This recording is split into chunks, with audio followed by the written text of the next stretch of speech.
આ છે ને અહીંયા આગળ એક પાણીનો કુંડ બનાવેલો છે। અત્યારે આપણને ખબર છે કે પેલી પીઓપી ની ને એવી બધી મોટી મોટી મૂર્તિ આપણે દરિયા કિનારે ને ત્યાં લઈ જઈએ અને ડૂબાડીએ તો અડધા ગણપતિ કદાચ પાણીમાં રહેતા હોય અને બીજે દિવસે આપણે જોઈએ તો ગણપતિ કદાચ અડધા ડૂબેલા હોય અને અડધા બહાર દેખાય। તો આપણે ભગવાનની પૂજા કરતા હોઈએ તો આપણી જે ધાર્મિકતા છે, આપણું જે ધર્મ છે એને કોઈ ઠેસ ન પહોંચે એ પ્રમાણે આપણે આપણા ઉત્સવોને ઉજવવા જોઈએ।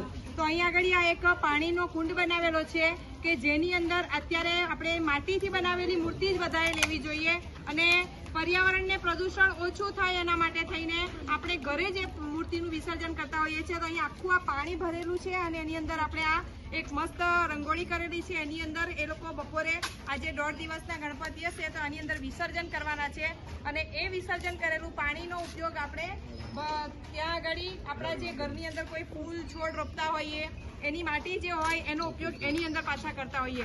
એટલે ભગવાનને એ પ્રમાણે પણ વિસર્જિત કરતા હોઈએ કે આપણા ધર્મની અંદર કોઈ પણ વસ્તુ ખોટું ના થઈ જાય। ભગવાનની મૂર્તિને આપણે કોઈ પણ જગ્યા પર એક પણ એનું અંશ જે હોય તે કોઈના પગે ના લાગે, કોઈના ગંદા હાથથી એવું ત્યાં આપણે દરિયા કિનારે જોતા હોઈએ કે પછી ભગવાનની અમુક મૂર્તિ ગમે તેવી બહાર ગમે તેમ ખસેડાઈ જાય।